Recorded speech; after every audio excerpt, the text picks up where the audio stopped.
ঋতু পরিবর্তনের মতন আমাদের জীবনটাও একই রকম। এক এক দিন খুব ভালো যায়, এক এক দিন খুব খারাপ যায়। হরে কৃষ্ণ, নমস্কার। আশা করি আপনারা সকলেই ভালো আছেন।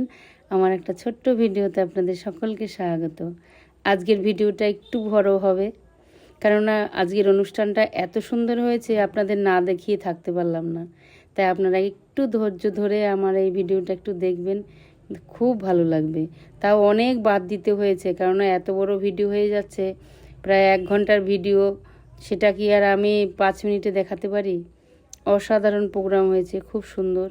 আজ সকাল সকাল ভগবানকে চিড়ে ভোগ এবং অন্নভোগ দিয়ে এখন একটু রানাঘাটে যাব।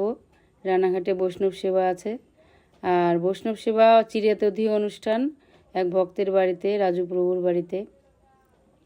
তাই আমার সব ভক্তরা একত্রিত হব এবং শুনেছি মায়াপুর থেকে আমাদের নদিয়া জেলার প্রচারক বসুদেব নন্দন দাস ব্রহ্মচারী প্রভুজিও আসবেন। তাই সকাল সকালই আমরা প্রসাদ খেয়ে বেরিয়ে পড়েছি। এখন স্টেশনে এসে দেখি কি বড় লাইন টিকিটের।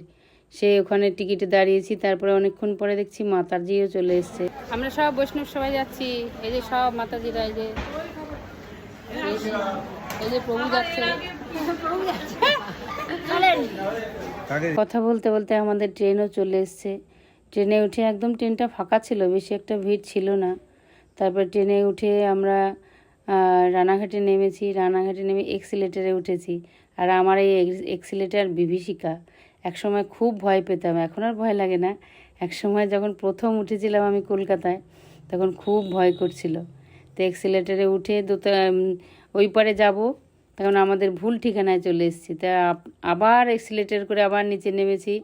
নেমে টোটো ধরে তারপরে প্রভুর বাড়ি চলে এসেছি। এই প্রথমবার প্রভুজির বাড়ি আসলাম, এর আগে আসিনি কোনো দিন। ভেতরে ঢুকে যা দেখলাম না, আমার অন্তরটা, মনটা, প্রাণটা জুড়িয়ে গেল। এত সুন্দর গোপাল আমি কোনো দিন দেখিনি। মানে কোলে নেওয়া যাবে, কোলেও নিতে পারবো না, এত বড় গোপাল। আমি গোপাল দেখেছি, এত বড় গোপাল দেখিনি। অনেকক্ষণ থেকেই প্রোগ্রাম শুরু হয়ে গেছে।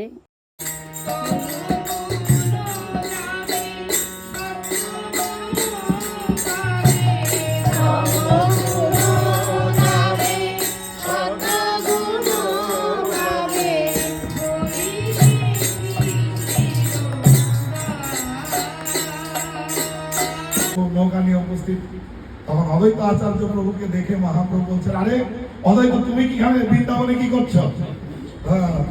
তো প্রভু, বৃন্দাবন নয়, আমি আপনাকে আমার গৃহে নিয়ে যাওয়ার জন্য এসেছি।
আমাদের ভজন কীর্তন হওয়ার পরে তারপরে শুরু হয়ে গেল ভোগ আরতি, নৃসিংহ আরতি, আপনারা পরপর শ্রবণ করুন, দর্শন করুন।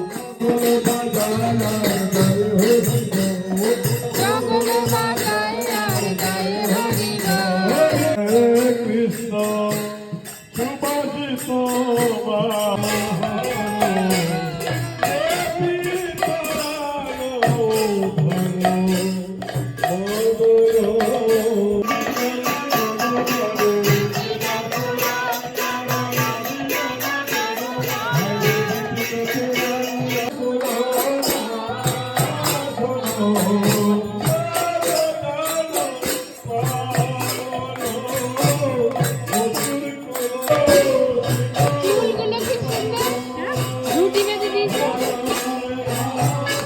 ওনাদের বাড়িটা 3 তলা, তাই 3 তলার ছাদের উপরে প্রোগ্রাম হচ্ছে, আর দোতলায় ভগবানকে ভোগ লাগানো হয়েছে।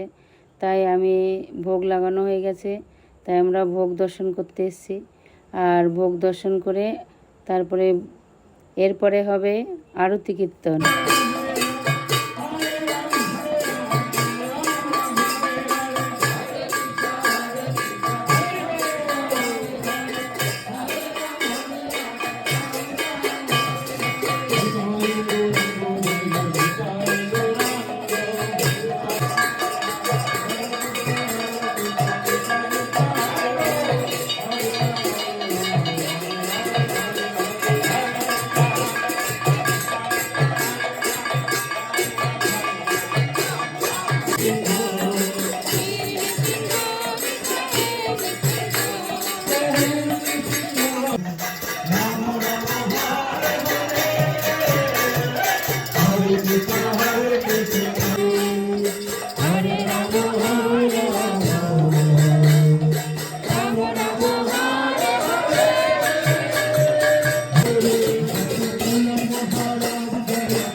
কীর্তনের পরে আমরা প্রসাদ পেলাম, আর এই প্রথমবার আমি এই পদ্মপাতায় প্রসাদ পেলাম।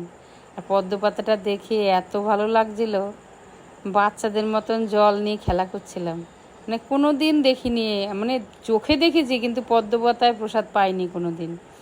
তারপরে এখান থেকে প্রসাদ পেয়ে তারপরে আমরা অটো ধরে রানাঘাট স্টেশনে আসলাম, এসে আবার ট্রেন ধরে বাড়ি চলে এসেছি। হরে কৃষ্ণা।